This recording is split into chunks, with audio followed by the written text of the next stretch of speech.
Eh bien, bonjour tout le monde, bienvenue sur la chaîne de la Dark Red Security.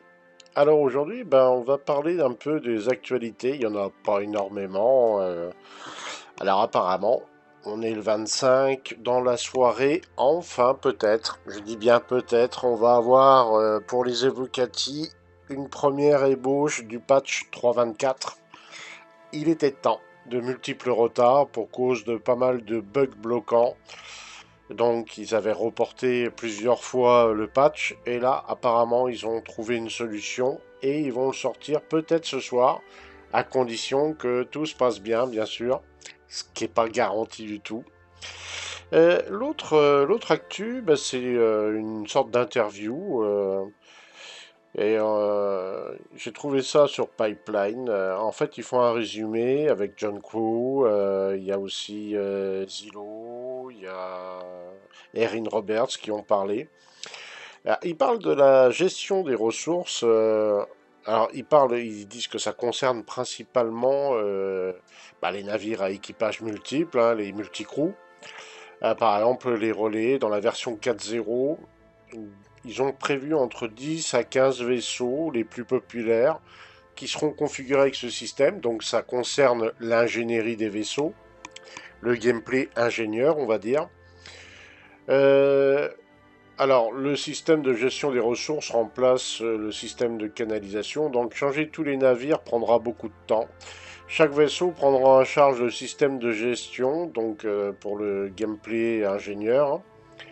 Mais tous les vaisseaux n'auront pas le gameplay associé. Par exemple, le Gladius n'a qu'un seul nœud d'ingénierie, donc il n'y a pas beaucoup de gameplay ingénieur le concernant. Ce qui me semble assez logique, hein. Les petits chasseurs ne seront pas tellement concernés par ça. Il parle aussi du Gold Standard. Et là, en même temps, il met à mal ce que beaucoup pensaient être comme la version définitive d'un vaisseau quand il est en Gold Standard. D'une certaine manière, ça signifie en fait prêt à être publié, en gros, hein. Il n'y a pas, il y a pas de, ils vont pas faire des gold platine ou gold titane, voilà, ils vont pas faire ça. En fait, quand un vaisseau est gold standard, c'est qu'il est prêt à être publié prêt à être sorti dans le jeu. Et il y aura pas, il va perdre ce statut Gold Standard si un nouveau gameplay est ajouté au vaisseau. Et là, du coup, il perd son Gold Standard. C'est-à-dire que s'il rajoute des composants, des choses comme ça, il est plus Gold Standard. Et il faudra qu'il repasse Gold Standard plus tard. Donc, Gold Standard, en soi, ça ne veut pas dire la version définitive du vaisseau. Ça, c'est important. Ils sont aussi interrogés sur les protections des verrières, tout un tas de petites choses comme ça. Alors, ils disent, le verre dans Star Citizen, le verre du cockpit, par exemple, du Constellation, là, qui est à l'écran, ils considèrent que c'est comme du métal transparent. Donc, c'est très résistant. Ça se casse pas comme ça. Et par exemple sur le Karat, le fait d'avoir un bouclier qui se rajoute dessus, ça va protéger un peu, mais pas énormément. Il n'y aura pas une différence marquante. Mais voilà, il y a beaucoup de gens qui se disaient, bon, les vitres, comment ça va se passer pour les vitres dans les vaisseaux, tout ça? Il faut considérer que c'est du métal transparent. C'est comme un blindage, mais transparent, plus ou moins. Il faut considérer ça comme ça. Donc il n'y aura pas besoin, comme sur le Fury LX, d'avoir un système de volet qui se rétracte. Et puis je pense que ça économise beaucoup de ressources sur les serveurs d'avoir ça en moins à ajouter. Même si c'est vrai au niveau du réalisme, on y perd un peu. Mais après tout, dans la réalité, on a bien des vitres blindées qui sont très résistantes. Alors pourquoi pas dans Star Citizen? Euh, ils ont été interrogés sur un éventuel starter pack de chez Crusader. Alors, il y a toujours une possibilité, c'est John Crew qui dit ça, que l'objectif est d'avoir pour chaque marque un vaisseau de starter pack, voilà, pour chaque fabricant.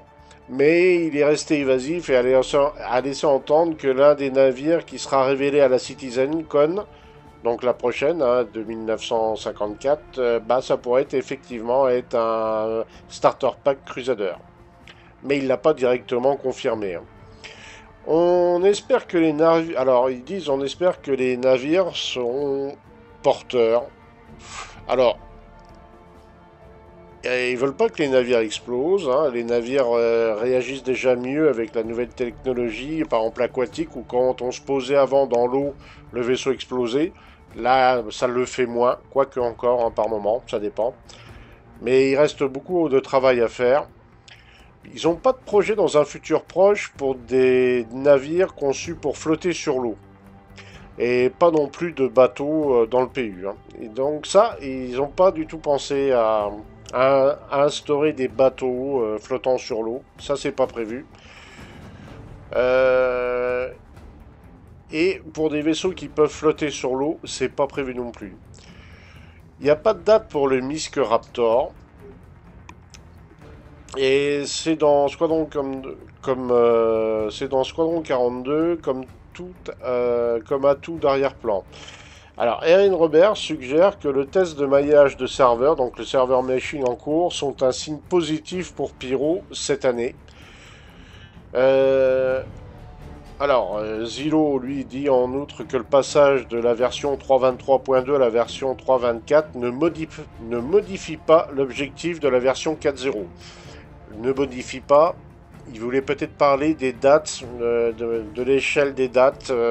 Voilà, ça, au niveau timing, ça modifie rien. Il devrait y avoir un certain nombre de tests en jeu avant la CitizenCon concernant Pyro. Les équipes ne travaillent pas actuellement sur le Banu Merchantman. Une fois le Defender terminé, ils espéraient ajouter des pièces et des matériaux au Banu Merchantman, mais en raison de la façon dont le vaisseau est structuré, cela est impossible. Il fonctionne avec d'autres navires comme le Hammerhead et l'Idris, mais ça fonctionne pas avec le BMM. Oui, c'est étonnant, c'est pas étonnant, le Banu Merchantman est un vaisseau alien avec un intérieur qui lui est propre. John Crew, donc celui qui s'occupe, le ship designer, on va dire, est vraiment satisfait de l'intérieur du Polaris. La salle d'ingénierie est en cours de réalisation. Très différent des concepts qu'ils ont montrés auparavant, son endroit préféré à l'intérieur du navire est la salle des torpilles. Les torpilles seront chargées via un système similaire à se trouver dans les centres de distribution. Les torpilles vont coûter cher, de plus qu'elles sont de taille 10. Hein. Voilà. Donc là, il donne pas mal de petites infos. Donc il nous parle aussi... il nous parle aussi donc de ce nouveau patch qui doit sortir incessamment sous peu. Donc, qu'est-ce qu'ils nous ont dit? Voilà, ils ont dit qu'il faut s'attendre ce soir à, ils ont certainement construit un nouveau build 3.24 pour les Evocati. Et ils vont le publier dans la soirée. Ça se trouve, c'est peut-être en cours. Après, en dehors de ça, au niveau actu, il n'y a pas eu grand-chose. Il n'y a pas eu grand-chose. Il y a un leak qui parle d'un vaisseau qui pourrait être un nouveau MISC. Et c'est vrai que quand on voit le couloir, ça peut faire penser à un MISC. Je sais pas si je vais réussir à faire glisser la photo. Est-ce que ça va passer comme ça? Non, ça va pas passer comme ça.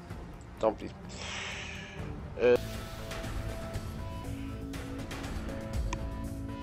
Alors, voilà la photo du vaisseau qui montre, là, voilà.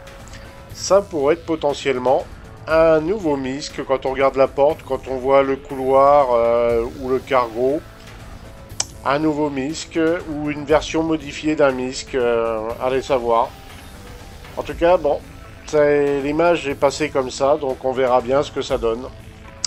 Voilà, et ben je vous laisse méditer sur cette photo. Est-ce un MISC? Est-ce que c'est autre chose? Alors, il y a de grandes chances que ça soit un MISC, on reconnaît plus ou moins bien l'intérieur. Si vous le comparez avec un MISC ULA, étrangement, ça se ressemble beaucoup. En tout cas, voilà les actus pour l'instant. Je vous souhaite à tous une bonne soirée ou une bonne journée. Et on se dit à très bientôt dans le verse. Moi, je suis sûr que c'est un MISC. Hein. Je suis quasiment sûr. Allez, à ciao, ciao, ciao tout le monde.